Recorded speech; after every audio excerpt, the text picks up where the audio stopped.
हमारे YouTube channel Shivam NCERT solution में आपका स्वागत है। हम आज प्रतिशत से संबंधित प्रश्न करेंगे, तो चलिए देखते हैं प्रश्न क्या है। देखिए प्रश्न है, गणित की परीक्षा में किसी छात्र ने 150 अंकों के प्रथम प्रश्न पत्र में 30% अंक प्राप्त किए। 150 अंक के द्वितीय प्रश्न पत्र में उसे कितने प्रतिशत अंक प्राप्त करने चाहिए ताकि उसको कुल अंकों का कम से कम 50% प्राप्त हो। तो चलिए देखते हैं। गणित की परीक्षा में किसी छात्र ने 150 अंकों के प्रथम प्रश्न पत्र में 30% अंक प्राप्त किए। देखिए गणित का जो प्रथम प्रश्न पत्र है वो कुल कितने अंकों का था? 150 अंकों का। 150 अंक का 30% छात्र ने अंक प्राप्त किए। तो चलिए देखते हैं छात्र को कितना अंक मिला।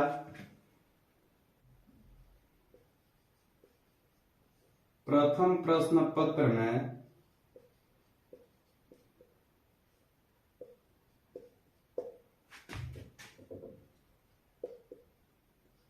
छात्र द्वारा प्राप्त अंक बराबर कितना हो जाएगा? 150 का 30%। 150 का 30% कितना हो जाएगा? 150 का मतलब गुणा 30% हटा बटा में 100। 10 से 10, 10 से 10, यानी कि 45 अंक। अब देखिए आगे, छात्र को प्रथम प्रश्न पत्र में कितना अंक मिला? 45 अंक। अब देखिए आगे, 150 अंक के द्वितीय प्रश्न पत्र में उसे कितने प्रतिशत अंक प्राप्त करने चाहिए ताकि उसको कुल अंकों का कम से कम 50% प्राप्त हो। देखिए दूसरा जो प्रश्न पत्र है उसमें कितना नंबर है टोटल? 150।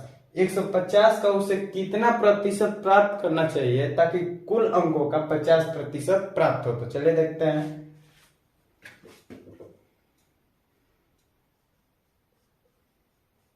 माना कि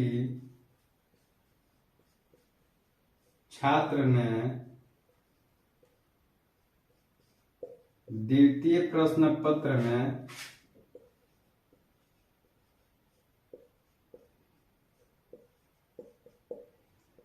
X% अंक प्राप्त किए।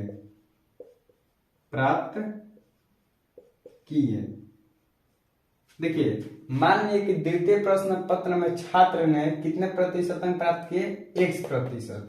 अब देखिए आगे, 150 अंक के द्वितीय प्रश्न पत्र में उसे कितने प्रतिशत अंक प्राप्त करने चाहिए? देखिए द्वितीय प्रश्न पत्र में जो कुल अंक था कितना था? 150। 150 का छात्र ने द्वितीय प्रश्न पत्र में कितना प्रतिशत अंक प्राप्त किया? X%। तो चलिए देखते हैं उसे कितना अंक मिला। द्वितीय प्रश्न पत्र में छात्र द्वारा प्राप्त अंक बराबर कितना हो जाएगा? 150 का X%। 150 का X% कितना हो जाएगा? 150 का मतलब गुणा X% हटा बटा में 100। 10 से 10, 5 से 3 बार में, 5 से 2 बार में कितना हो जाएगा? 3x बटा में 2 अंक। अब देखिए आगे, द्वितीय प्रश्न पत्र में छात्र को कितना अंक मिला? 3x बटा में 2 अंक। अब देखिए आगे, 150 अंक के द्वितीय प्रश्न पत्र में उसे कितने प्रतिशत अंक प्राप्त करने चाहिए ताकि उसको कुल अंकों का कम से कम 50% प्राप्त हो। देखिए कुल अंक कितना था? प्रथम प्रश्न पत्र में 150 था और द्वितीय प्रश्न पत्र में 150, यानी कि कुल अंक बराबर कितना हो जाएगा? कुल अंक बराबर 150 प्रथम प्रश्न पत्र में प्लस 150 द्वितीय प्रश्न पत्र में बराबर 300 अंक। अब देखिए आगे,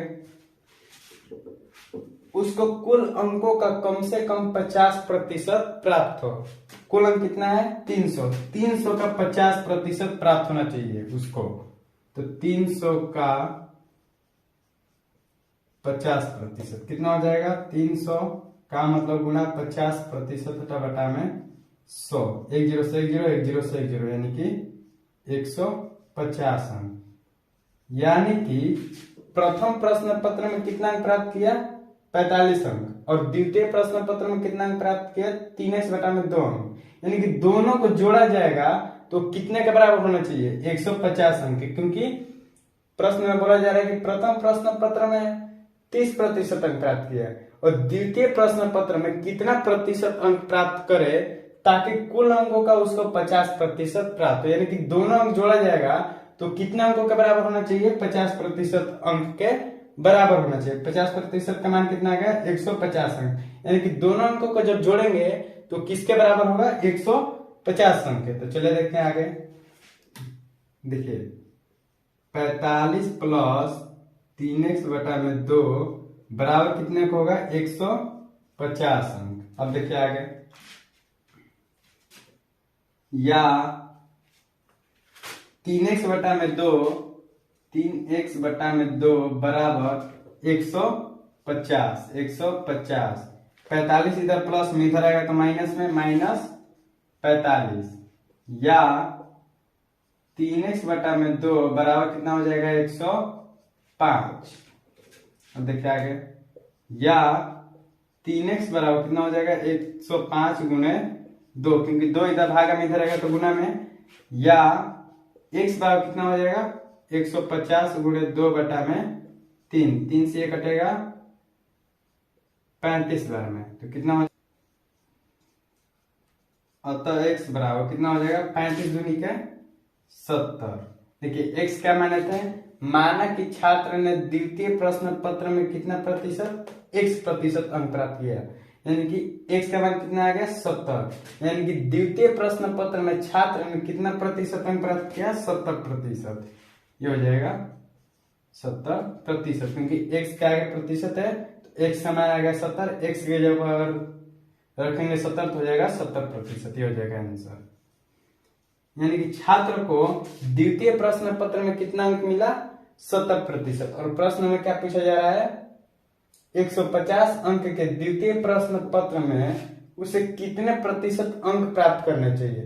यानी कि 150 अंक के द्वितीय प्रश्न पत्र में उसे कितना प्रतिशत अंक प्राप्त करना चाहिए 70%। ये हो जाएगा आंसर। चलिए तो आज के लिए इतना ही, मिलते हैं अगले वीडियो में।